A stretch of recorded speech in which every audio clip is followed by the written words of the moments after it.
Good afternoon, everyone. Welcome to IMU Healthcare Facebook Live. My name is Atira, and today we will be chatting with our consultant pediatrician, Professor Dr. Zabidi Hussin, on the topic of buka puasa awal boleh, Ramadan and kids. How is your first day of fasting today, Prof? Oh, I've been practicing for 50 years, so things are going okay so far. Alhamdulillah. Good to know that you are doing well. Yeah. As you are aware, Prof, with Ramadan here, many Muslim parents, especially those with a child fasting for the first time, will be both excited and nervous as they try hard to make it easy and enjoyable while ensuring their child's health is maintained throughout the holiday. Thank you, Prof, for being with us today to share on how Ramadan, a time for enjoyment and solidarity with those that are fasting, could be a positive and healthy experience for children. Yeah. Let's start with the most basic question. What would be a good age for children to start fasting? Yeah, Tira, the fasting that we do in Ramadan is also part of what's called the full intermittent fasting. Intermittent fasting is something that many communities do. Many people in the scientific community also do this intermittent fasting. And by and large, Islam recommends that this full intermittent fasting should only be an obligation to those who are kids after puberty, after puberty. And but this obligation it is given allowances for those who are unwell, the elderly, and so on. But this is only reserved for people who are fit and healthy.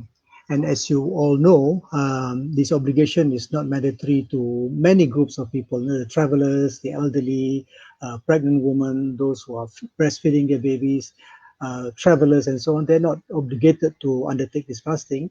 And because it is a demanding, somewhat demanding obligation for them, So back to your question about children, it is only meant for those who have achieved puberty and who understand the principles behind this fasting.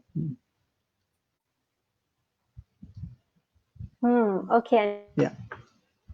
understand that. Fasting, when and how should parents start training their kids to fast? You see, this is a very important discussion because we're now talking about young children who may not understand, the principle of Ramadan. They will notice that during the time of fasting month, they will notice that the family members are not eating. They will notice that there's not much food during lunchtime, and so on, and they'll be wondering what is going on. So basically, what we need to do, maybe as a build up towards Ramadan, we need to prepare them. We need to prepare them for Ramadan, and psychologically, we need to do certain things, that makes them prepared and makes them understand. For example, a few weeks before Ramadan, you can use drawings. You can use, say, a deadline of Ramadan, and then you can do counting by week. When the fasting month starts. And as you build up towards Ramadan, as you are approaching Ramadan, what you can also do is to make it appear that this Ramadan is very, very special. And maybe you may want to rearrange furniture in your room, prepare the prayer room, for example, and create a special ambience, so that the young child will feel that, hey, something big is going on, something different is going on, And there are a number of books meant for young children to sensitize them towards Ramadan. Tell them stories about these books, And I particularly in the internet, we can see like such book, the first Ramadan. This is written by Karen Katz. This kind of books will be very useful for them, to sensitize them towards Ramadan. Other things that we can do is during Ramadan itself. We can emphasize that Ramadan is a month for that we are encouraged to do more charity work. What I tend to do when my kids were small was I deliberately pick up small pieces of paper and throw them on the floor. and then saying that, hey, this is Ramadan now, why don't we go up and pick up these pieces of paper, so they're kind of excited to do that. What I also used to do was to put a large jar in the room and say to them that, look, this is daddy's pocket money. I spend this on coffee, but because I no longer drink coffee during the month of Ramadan, I'm going to put them into the jar, and encourage them to do the same. And they can see the money building up. And then with that money, we can encourage them to give charity and so on, So these are the kind of psychological things that you can do to them. You can try to wake them up for sahur, but don't insist on them waking up, Don't insist on them waking up. Maybe just use their normal breakfast time as a pretend sahur for them, So these are the kind of things that you should be creative to think about, sensitizing them and making them go through Ramadan in a rather painless way. Understand. Okay. Yeah. So I think a clear explanation about Ramadan is needed to explain to kids what Ramadan really is, right? Yes, that's right. That's right. Yeah, they need to be psychologically prepared. Yeah. Okay. Yeah. Okay, Prof. When they are in training, what are some tips for parents to create an encouraging environment that would strengthen the kids' mental and emotional health during Ramadan? Yeah, this is also very important because you need a month of psychological strength, to help them and you go through the months together, So I'm very attracted to some publications made by a chain of preschool tadika handlers called Kaizen something, I think we can have it on the they make a sort of Ramadan tracker, as a build up towards Ramadan. They also have this thing called the Ramadan kindness calendar, which I find quite interesting, because you can go through that calendar and first day of Ramadan, second day of Ramadan, like the second day help the poor, third day help mommy with the housework, fourth day, don't hurt anyone. So kids can understand visualization better than they can understand instruction, you see. So these are the kind of things that you can do. There's also, I think, the Ramadan tracker, as soon as they finish a day, half a day. Can you go on to the next slide? Yeah, fasting tracker, where they finish half a day, we can finish a quarter of the day. These are the kind of things that you can do to make sure that they can understand and visualize, I also feel that 2-hourly fasting targets can be quite useful. And at the end of the 2 hours, if they manage to go through without eating or drinking, place a gold sticker on them because they have achieved the target. And this is, but try not to exceed the target, because even if the kids insist, child will say that, okay, mom, I've completed my 2-hour target. Can I go on more? Maybe you should just say okay, but give them some milk, for example, just as a pretend sahur for them, so that they can go on to meet the next target. So these are the kind of things, the flexibilities that you can do to make them aware, to make them understand the philosophy behind Ramadan. Yeah. Andra. I see. Yeah, yeah, That's true. yeah, Actually, I also heard before about the Kinder Kaizen before, and yeah. actually, it's a good platform for parents to use Mm. to educate their kids to learn and understand about something better. Yeah, very creative. I like it. It fits in with the psychology of a child. I like kindergarten very much. Yeah. hmm Okay, Yeah. Prof. Before I start fasting, I observe my parents fast and have a lot of nice food during berbuka. Mm. And before berbuka, my dad always encouraged us to reflect on what we should be thankful for.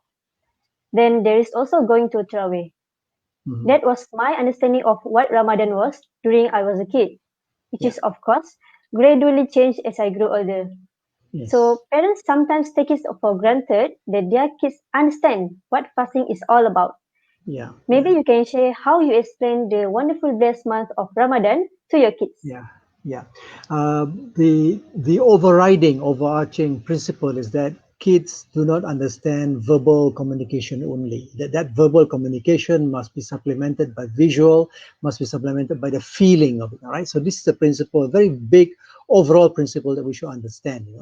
So I've discussed already before about putting coins into a jar and then building it up, and then uh, if you have your own garden, like I said before, but try and pretend that you are picking up the leaves from the garden and pretend that to be a charitable work. Prepare meals together with them. That's something that most parents don't do, but I think get them involved in preparing meals, because I notice that young children, the thought of them throwing into the pan, the onions, so make them feel delighted and makes them feel involved, with whatever that you do.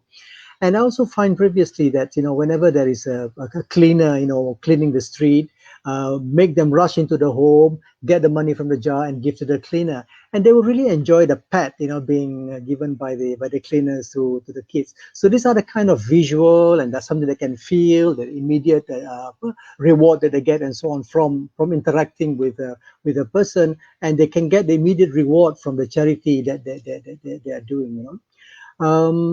At night during Ramadan, as we all know, we do Taraweh. And during this MCO, we are not allowed to go to the mosque.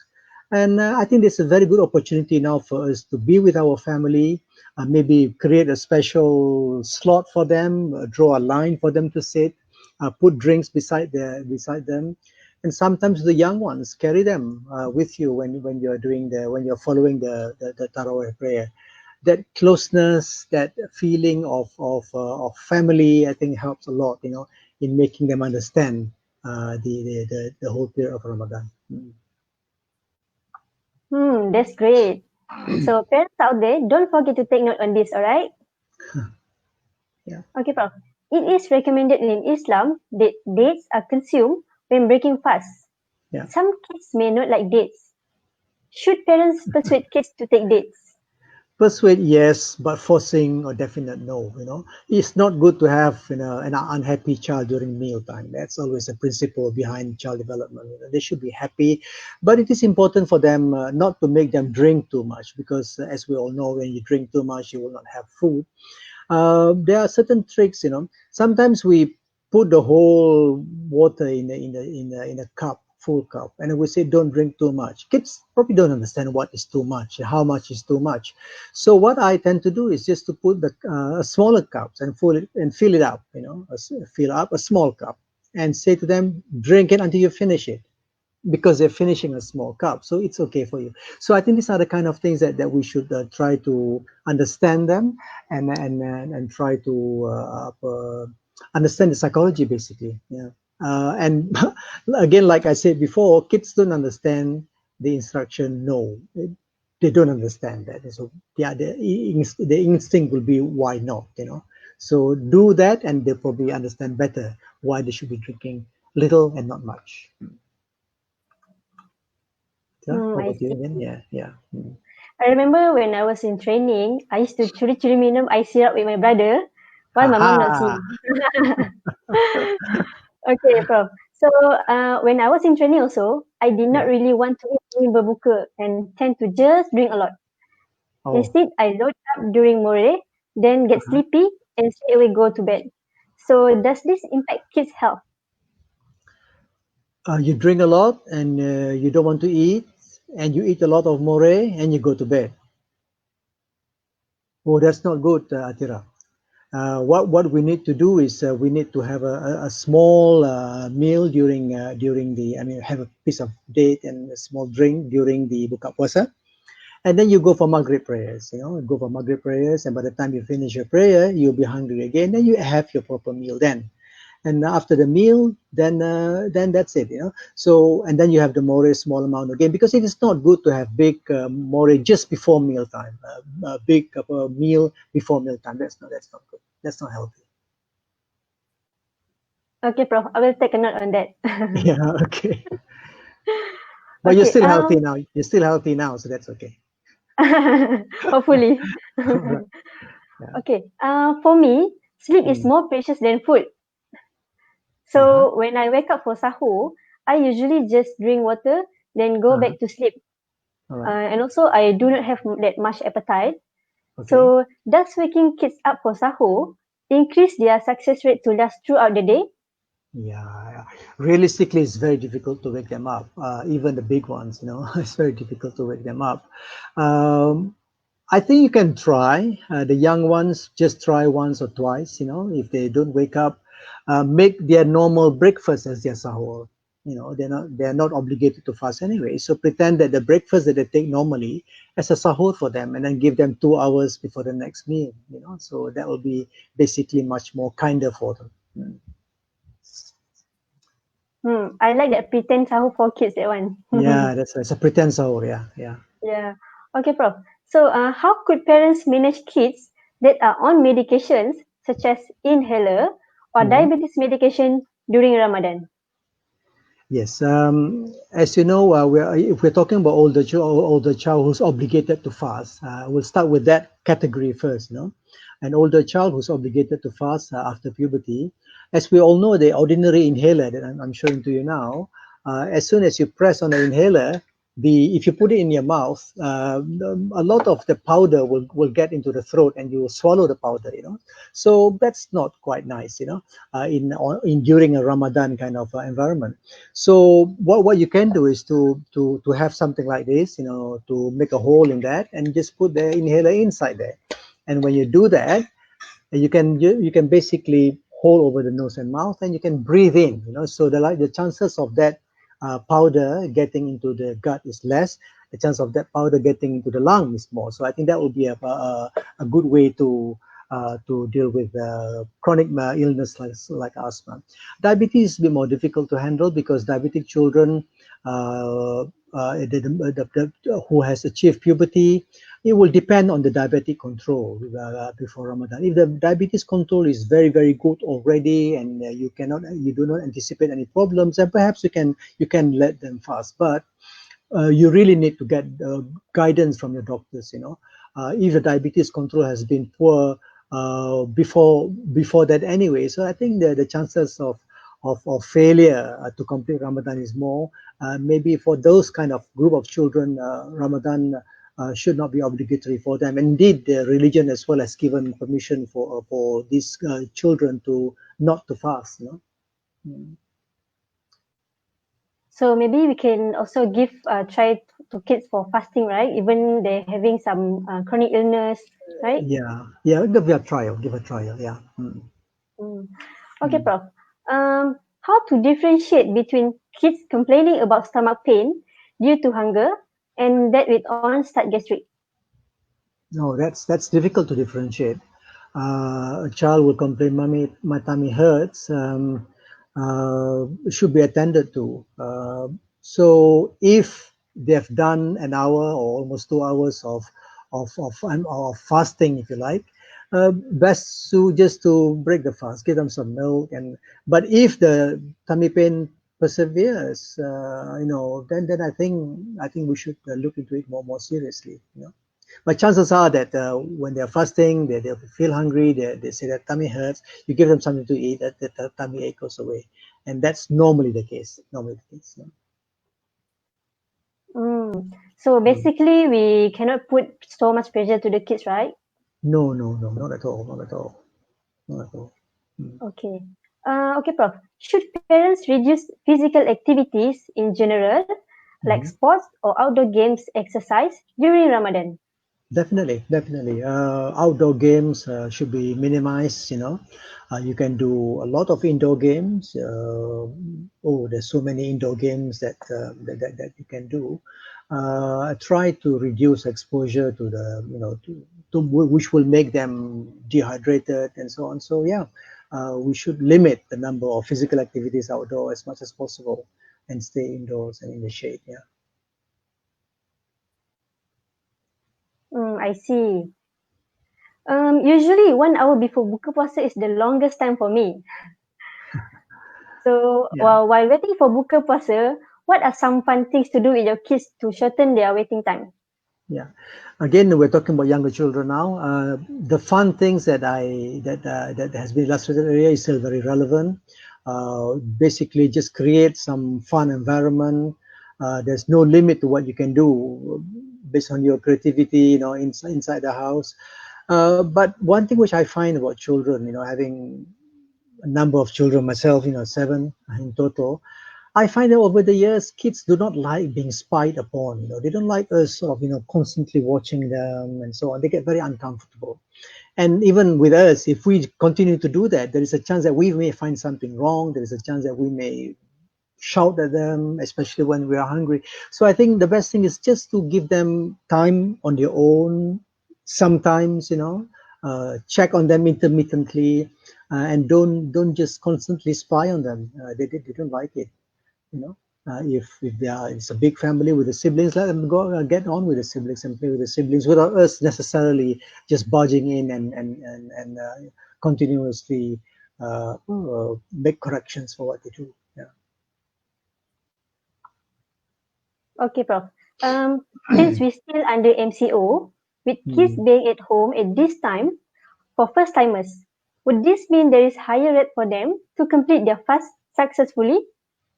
I don't think so. I don't think so. I think during MCO you don't do anything much. You can't go to school. You eat. You sleep and you get up and eat. So I think the tendency for them wanting to eat is clearly more. And if it is Ramadan, they don't understand why they can't eat.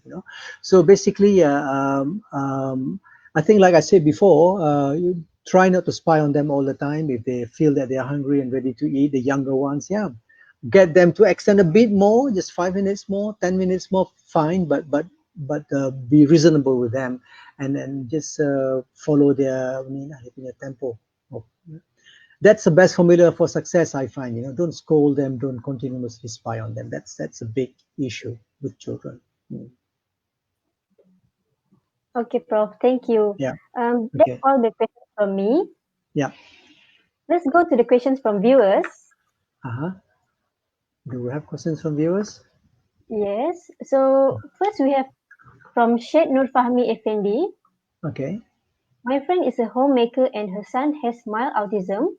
All right. Last year during Ramadan, I remember he refused to eat before because she did not even eat even though she sat with him at the table. She Yeah. shared with me she is concerned it will happen again this year. Although Mm. with MCO, his siblings are home and can command him to eat. Yeah. Any suggestions to overcome or prevent this would be much appreciated. Thank you. That's right. Some of the children won't do things until they see the parents doing it. So when they see that the parents are not eating, they say, "Oh, perhaps I shouldn't eat," that kind of thing. So I think there is no one straight answer for this. Sometimes even if you persuade them, they might not understand your persuasion. So I think we'll have to play it by ear. We'll have to be very flexible with them.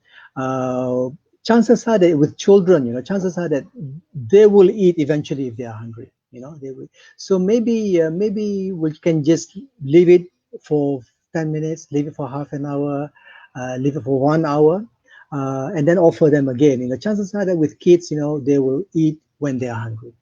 Yeah. Okay. Mhm. The next question is from Nadia Zafri. Hi, my Yeah. neighbor's teenage son is on insulin. Mhm. He insists on fasting. I'm curious about this. Please share if and how a person on insulin can still fast. Thanks. Okay. You have your sahur and you inject your insulin. The short acting and the long acting insulin. Um, then that insulin will work on the food and will try to reduce the sugar and so on and so forth. All right. So yeah, in my mind, we have to be very very very cautious about this. You really need to be able to. You need to see your doctor and look at the pattern of the blood sugar control before fasting. All right. Um, Usually, a child who's on insulin will always be monitored by a doctor and endocrinologist. You will need to see the endocrinologist because you need to the decision whether or not the child should fast should depend on the pattern of the blood sugar control before Ramadan. Before Ramadan, right? Because if the blood sugar control has been very erratic before Ramadan, chances are that if you get the child to fast and you give insulin, it will go out of control. So the first thing is like what I said: see the doctor, look at the pattern of sugar control, and work it from there. Okay, so it's Yeah. better to seek advice from doctor before start fasting. Exactly. Look at the sugar control pattern. Yeah. Okay, the next question is from Amira Rasali. Hmm. Doctor, in general, my two niece do not like to have rice or bread or noodles. They were very weak during their practice fasting last year as they mainly have cereal, vegetable soup and fruits intermittently. I Hmm. am concerned how they will fare this year when they start fasting for first time. Please suggest Oh, some ways to help improve their eating preference for better strength. Thank you. yeah. Uh, yeah, we need to find ways of putting some energy, some carbohydrate into what they like. Is there any chance that you might put some honey into whatever food that he or she is eating, for example? Because when they see that their favorite food is not there, the chances are they will say, "Oh, I don't like all these things," So behind the scene, if it is possible for you to some kind of creatively uh, put in some high energy, maybe dates, some honey or something into the food, so that they can have their own food, but you are reassured that the food that they have just eaten will have more energy than usual. So that needs a bit of some creativity, some creation. But to make them not eat what they like will be disastrous. Will be disastrous. Yeah. Okay, yeah. Yeah. I think Yeah. at Yeah. least they eat something, right? Yeah. Yeah. Okay, so next Mm. question is from Noria Aznan. Uh-huh. My daughter trying to learn to fast this couple of few weeks of MCO by fasting on Okay. Monday and Thursday. Mm-hmm. She is Mm-hmm. very temperamental by 11 a.m. because Mm-hmm. thirsty, but Mm-hmm. refused to book a puasa because she says she is not hungry. Mm-hmm. How can I better console her? I don't want her to remember fasting time as an unhappy time. Yeah, she's 11. So basically, if she has not achieved puberty at 11, she has the flexibility of not to fast. But if she insists on fasting, she gets cranky because of thirst. An 11-year-old, I think, should be able to understand that you're not hungry, fine, but are you thirsty? Uh, the chances are she'll say, yes, I'm thirsty. So shall we have a little drink, and you can continue your fast again, that kind of thing. Uh, Maybe a bit of water, a bit of plain water, uh, because she says she's thirsty, and offer her some drinks, and okay, you have a little bit of drink, and then we continue our fast again. It's okay, to do that. Tell her that it's okay to do that. So I think these are the kind of tricks that you can do, or instructions that you can give to get her to continue. If she insists of not continuing food, but she's thirsty. Mm. Okay. All right. Next question is from Ajira Madisa. Uh-huh. Prof, I have one question. Last year, my son started fasting. Mhm. The entire month, he only wanted yogurt drink for berbuka and sahur. He doesn't eat much of other things after he has the yogurt drink. This year, he has already asked for same thing. How can I entice him to try other things as I am worried about his nutritional intake? Hmm. That's Thank a you, good Ajira. question. Can you not dip some bread in the yogurt and get him to eat that? Think of what other carbohydrate you can give to him. If he doesn't like rice, maybe other things, some bits of pasta, dip into the yogurt, for example. He can still taste a yogurt, but there is pasta inside there that will make him a bit more nourished. So these are the sort of things that we have tried in the past. And sometimes, a lot of the times, such tricks work lah, huh? So try those kind of things. Dip something in the yogurt. Don't make him not take the yogurt because that's his favorite. So build on something which he likes, and add something which he likes. Yeah, same trick. Yeah. Okay, Prof. The Okay. next question is from Nur Habibah Ruslan. Seeing that it is MCO and they will not be doing a lot of activities, Should I still give my kids vitamins or cod liver oil during sahur to help with strength and nutrition? There's no harm. There's no harm, especially with kids who are picky with their food.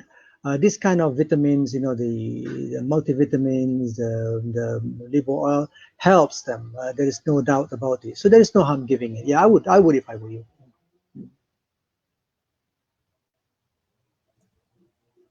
Okay. So next question we have for my Sarah. Mhm. My daughter is a gymnast and cheerleader at her school. She currently practices a lot at home during MCO to stay limber. She will be starting fasting this year. How can I help her during fasting month to still maintain her practice regime and still fast successfully? Thank you. Thank you, my Is Sarah. is there is there any way you can shorten the duration of a training? If there is, then I think it will be better. She can still continue with maybe some lesser maneuvers, uh, and keep it a shorter duration for the training, because clearly the training will burn her energy. She'll feel thirsty and so on. So that's what I will do. Maybe, like I said, have a different schedule. Have a different schedule. Um, Maybe try new maneuvers, look at the YouTube and spend, say, 1 hour, 2 hours looking at other people. So that 1 or 2 hours will be a time spent looking of maneuvers that other people do, for example, and then cut short the training on herself. I tried that, and I think the chances are that there might be, you might have success.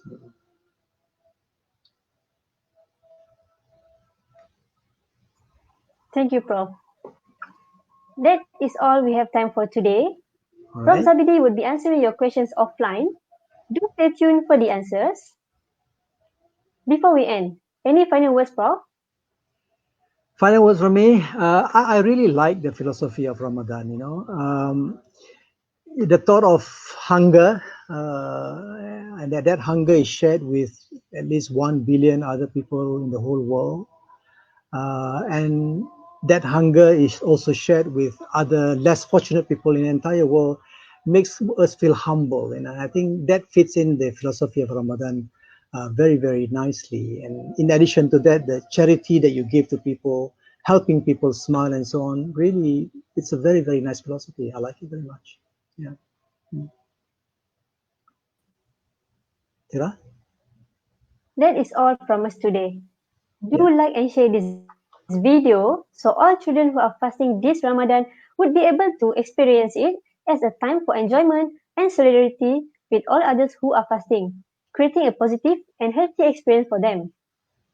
Thank you everyone for joining us today, and thank you Prof. Zabidi for sharing on Buka Puasa Awal Boleh, Ramadan and Kids. Boleh. Thank you. With that, Thank selamat you. berbuka to Prof and all Muslims. Thank you. Thank you very much. Thank you.